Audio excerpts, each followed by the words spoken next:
Hello everyone, आज हम लोग को स्केल्स ऑफ टेम्परेचर डिस्कस करना है। स्केल्स ऑफ टेम्परेचर, ठीक है। ठीक, तो आप लोग जानते होंगे कि टेम्परेचर के हमारे टोटल कितने स्केल हैं? 3 होते तो 5 हैं, ठीक है। र्यूमर रिक्लाइन को भी कंसिडर किया जाता है, लेकिन हम लोग पढ़ कितना रहे हैं? 3, ठीक। सबसे पहला जो स्केल है वो हमारा स्केल है सेल्सियस। उसके बाद कोई स्केल है तो वो है हमारा केल्विन। उसके बाद कोई है तो हमारा है फ़ारेनहाइट, ठीक। ये 3 स्केल हैं, एक सेल्सियस है, एक केल्विन है और एक हमारा कौन है? फ़ारेनहाइट, ठीक। 3 स्केल हैं। अच्छा, जब भी किसी टेम्परेचर का स्केल बनाते हैं ना तो वहाँ पे 2 स्टैंडर्ड पॉइंट लेते हैं, 2 फिक्स पॉइंट लेते हैं, ठीक। तो एक को लोअर, एक को अपर। ये लोअर वाला है, ये अपर, ठीक है। अच्छा, जब स्टैंडर्ड पॉइंट लिया गया, ठीक है, तो सेल्सियस ने क्या किया कि जो फ्रीजिंग पॉइंट था उसको 0 डिग्री सेल्सियस माना, फ्रीजिंग पॉइंट वाटर को, और जो बॉइलिंग पॉइंट था उसको 100 डिग्री सेल्सियस माना।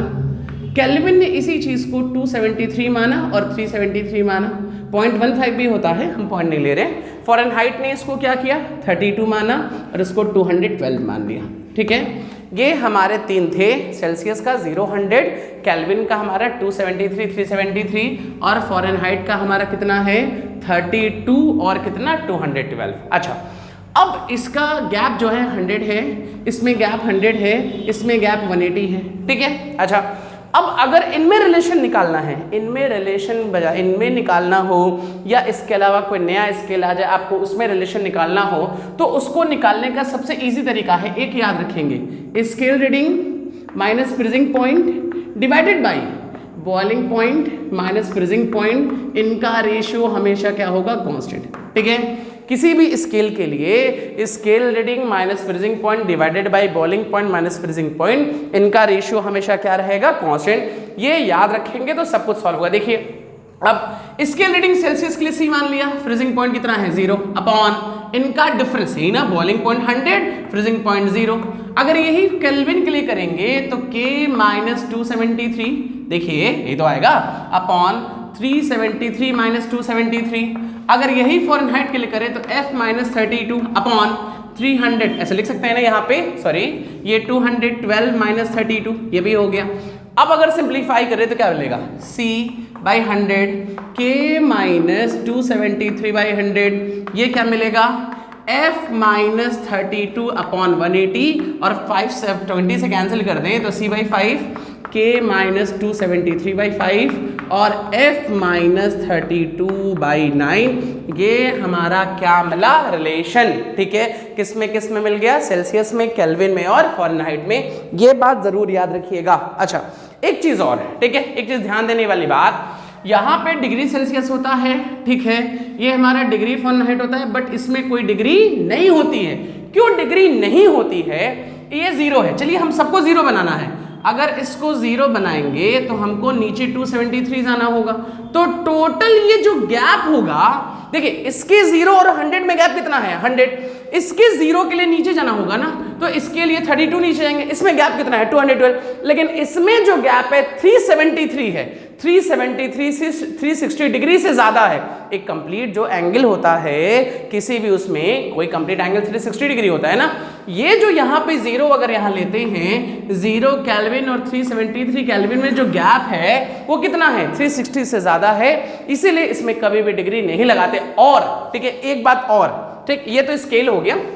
चलिए, लिखने वाली बात एक चीज और लिखते हैं। देखिए, हमको पहला फॉर्मूला मिला, यहाँ लिखते हैं, scale reading minus freezing point divided by boiling point minus freezing point का रेशियो क्या है? कांस्टेंट। और क्या मिला? C by 5, K minus 273 by 5 और F माइनस 32 बाई 9, ये मिला। अच्छा, मान लीजिए, ठीक है, किसी बॉडी का जो टेम्परेचर है 10 डिग्री सेल्सियस है तो डिग्री सेल्सियस, किसी दूसरे बॉडी का temperature 15 degree Celsius, degree Celsius.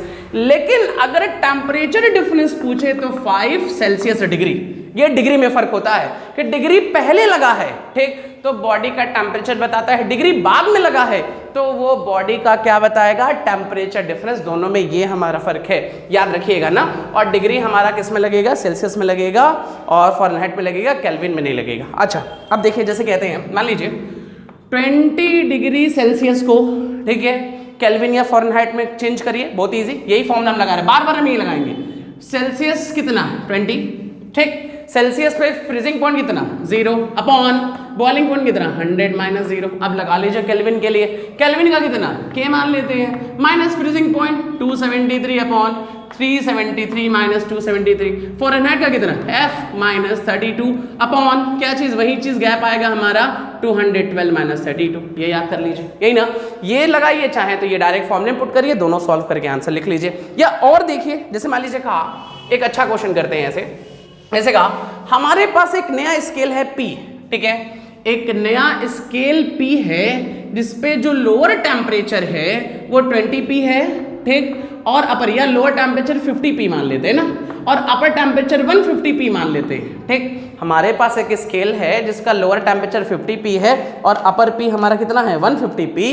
ये नया स्केल कोई है, ठीक, इस स्केल पे हमको क्या करना है 20 डिग्री सेल्सियस को कन्वर्ट करना है ना। क्वेश्चन ये है कि 20 डिग्री सेल्सियस की जो वैल्यू है इस नए स्केल P पे क्या होगा, तो इसका आंसर निकालने के लिए वही पुराना काम, देखिए स्केल रीडिंग, ठीक, कितने डिग्री को पूछा 20 minus freezing upon boiling minus freezing, और मान लिया इस स्केल पे कितना है x ना, इस स्केल का फ्रीजिंग कितना है 50 अपॉन इस स्केल का बॉइलिंग कितना है 150 माइनस 50 आ गया। आप सिंप्लीफाई कर लीजिए, ये गैप 100, ये गैप 100, तो x की वैल्यू कितनी आ गई 70p, मतलब कि 20 डिग्री सेल्सियस की वैल्यू 70p होगी इस स्केल पे। एक और कर लेते हैं, चलिए कर लेते हैं, ठीक है। रिक्लाइन स्केल एक होता है, ठीक है, या मान लीजिए कोई स्केल है R, ठीक है, R है, इस पे फ्रीजिंग पॉइंट 0R है, ठीक, और बॉइलिंग पॉइंट 80R है। फ्रीजिंग पॉइंट जो है वो 0R है और बॉइलिंग पॉइंट कितना है 80R। इस पे हमको 50 डिग्री सेल्सियस को कन्वर्ट करना है, ठीक है, तो क्या लिखे फिर से 50 डिग्री सेल्सियस माइनस, यही ना, इस स्केल का फ्रीजिंग पॉइंट कितना सेल्सियस है ना, तो सेल्सियस का 0 अपॉन 100 माइनस 0, ठीक, और R वाले के लिए x माइनस इसका फ्रीजिंग पॉइंट कितना है 0 अपॉन 80 माइनस 0, सिंप्लीफाई कर लीजिए 50 से ये क्या हो गया 2 से हो गया 40, तो x की वैल्यू आ गई हमारी कितनी 40R। तो एक ही फॉर्मूला बार बार याद रखेंगे, क्या, scale reading minus freezing point upon boiling point minus freezing point का रेशियो हमेशा क्या होता है कांस्टेंट। अब एक इंपॉर्टेंट बात और देखिए, जैसे मान लिया टेम्परेचर T1 दिया है 10 डिग्री सेल्सियस या 20 डिग्री सेल्सियस, ठीक, T2 दिया है 10 डिग्री सेल्सियस, दिया है ना, T1 20 degree Celsius, T2 10 degree Celsius. जरा दोनों को केल्विन में करिए, तो इसको केल्विन में करें तो 283 केल्विन, इसको केल्विन में करें तो 293 केल्विन। अच्छा, जरा टेम्परेचर डिफरेंस लिखिए, इसका टेम्परेचर 10 डिग्री सेल्सियस, इसका टेम्परेचर 10 केल्विन।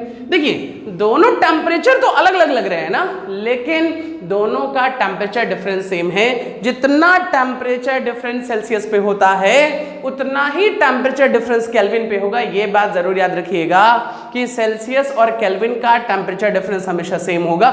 इसीलिए, ठीक है, इसीलिए हम लोग ऐसे लिखते हैं, देखिएगा ऐसे कुछ इस फॉर्मूले को, ठीक है, क्या लिखे थे C/5 ना, तो क्या लिखेंगे delta C/5 equal to delta K/5 equal to delta F/9, ठीक। ये फॉर्मूला हमारा तब वैलिड है जब बॉडी का टेम्परेचर दिया हो, लेकिन ये फॉर्मूला हमारा तब वैलिड है जब बॉडी का टेम्परेचर डिफरेंस दिया हो। जैसे कह दिया टेम्परेचर डिफरेंस जो है ना वो 60 डिग्री सेल्सियस, ठीक, टेम्परेचर डिफरेंस 60 है, किसके लिए, ये टेम्परेचर डिफरेंस 60 है सेल्सियस पे, तो बताइए केल्विन फ़ारेनहाइट पे कितना होता, क्या लिखे 60/5 is equal to delta K/5 is equal to delta F/9, ये कैंसिल हो गया, ठीक है, तो डेल्टा K की वैल्यू आ गई 60 केल्विन। जितना सेल्सियस पे होगा उतना केल्विन पे होगा। अगर फ़ारेनहाइट पे देखें तो ये हो गया 12 और ये हो गया 9, तो फ़ारेनहाइट पे हो जाएगा हमारा 12 × 9 108 फ़ारेनहाइट। तो याद रखेंगे पहला formula scale reading minus freezing point divided by boiling minus freezing का रेशियो कांस्टेंट, ठीक। फिर C/5 K minus 273/5 F minus 32/9, ये फॉर्मूला तब जब टेम्परेचर दिया हो, ये फॉर्मूला तब जब टेम्परेचर डिफरेंस दिया हो। एक चीज और देखिएगा, देखिए एक क्वेश्चन और ये है, ठीक है, क्वेश्चन क्या, एक पॉइंट और, सेल्सियस पे कितना गैप है 100, ठीक, केल्विन पे भी कितना गैप है 100, फ़ारेनहाइट पे कितना गैप है 180 की, ठीक है ना।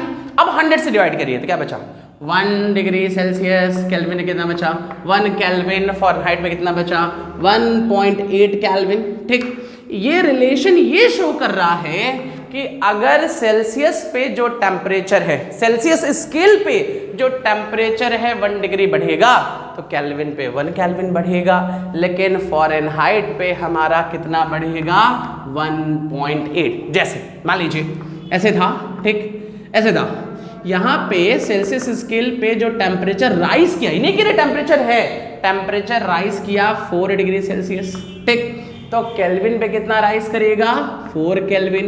लेकिन यही पूछे कि हम फ़ारेनहाइट पे कितना राइज करेगा तो 4 × 1.8 दैट इज 7.2 फ़ारेनहाइट।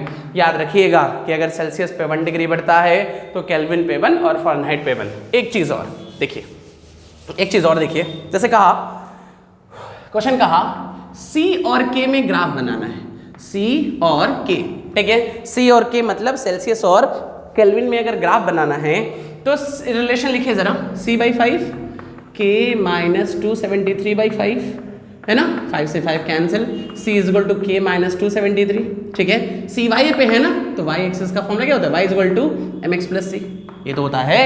C का देख लीजिए पावर 1 है, K का भी पावर 1 है, मतलब कि ग्राफ किसका है, स्ट्रेट लाइन का, जिसका स्लोप 1 है और इंटरसेप्ट कितना है -273। अब इसको प्लॉट करना है तो इस इक्वेशन से प्लॉट कर लीजिए।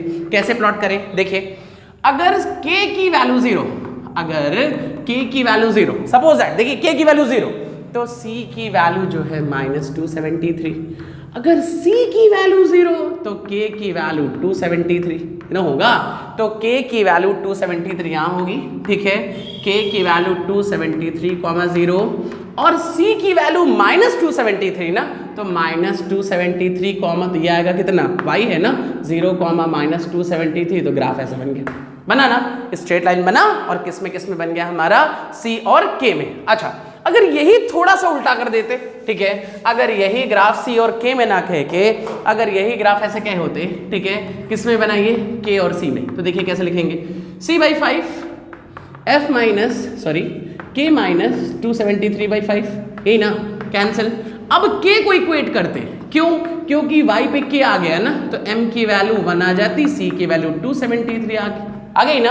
अब वैल्यू रख लीजिए, अगर C की वैल्यू 0, अगर C की वैल्यू 0 तो K की वैल्यू 273, और अगर K की वैल्यू 0, ठीक, देखिए C की वैल्यू 0 ना, तो K की वैल्यू 273, अगर K की वैल्यू 0 तो C की वैल्यू कितनी -273 पुट करिए, K 273 यहाँ कहीं होगा, ठीक है, तो 0, 273, और अगर ये चीज चेक करें तो K 0 और C की वैल्यू -273, तो -273, 0, तो ये ग्राफ हमारा बन गया, ठीक। किसी भी बीच में बनाइए, C और K में बनाइए, K और F में बनाइए, F और C में बनाइए, ग्राफ हमेशा कैसा बनेगा, स्ट्रेट लाइन। ये पूरा हमारा टेम्परेचर है।